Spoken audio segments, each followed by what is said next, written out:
ఒక పక్క విభజన తర్వాత కూడా మీరు ఒకసారి చూస్తే ఏదైతే క్రిస్టియన్స్ కోసం సంక్షేమం కోసం ఎక్కువ ప్రాధాన్యత ఇచ్చాం, చర్చల నిర్మాణానికి ఆర్థిక సహాయం చేశాం.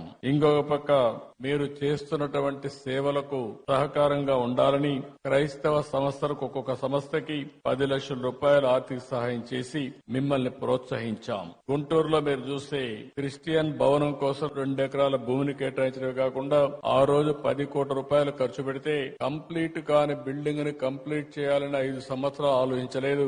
మళ్లీ నేను వస్తానే దాన్ని పూర్తి చేసే బాధ్యత కూడా తీసుకుని తొందరలోనే మీ అందరికి అంకితం చేస్తాం, మీ అందరికి అందుబాటులో తీసుకొస్తాం. విజయవాడలోని సిఎస్ఐ సెయింట్ బాసిలికా చర్చికి 1.5 కోట్లు ఇచ్చాం. మీరెప్పుడూ ఆ దృష్టి తీసుకొస్తారు. క్రైస్తవ శ్మశాన వాటికల కోసం ఆర్థిక సహాయం చేయమని కోరినప్పుడు ఇది చాలా జనైన సమస్య, దీన్ని పరిష్కారం చేయాల్సిన అవసరం ఉంది. ఇప్పటికే పెద్ద ఎత్తున ఇచ్చాం. భవిష్యత్తులో కూడా మీకు పూర్తిగా అండగా ఉంటామని చెప్పి కూడా నేను మీకు తెలియజేస్తున్నా. ఇదే కాకుండా జెరూసలం వెళ్లే క్రైస్తవులకి మొట్టమొదటిసారిగా ఆర్థిక సహాయం ప్రవేశపెట్టిన పార్టీ తెలుగుదేశం పార్టీ.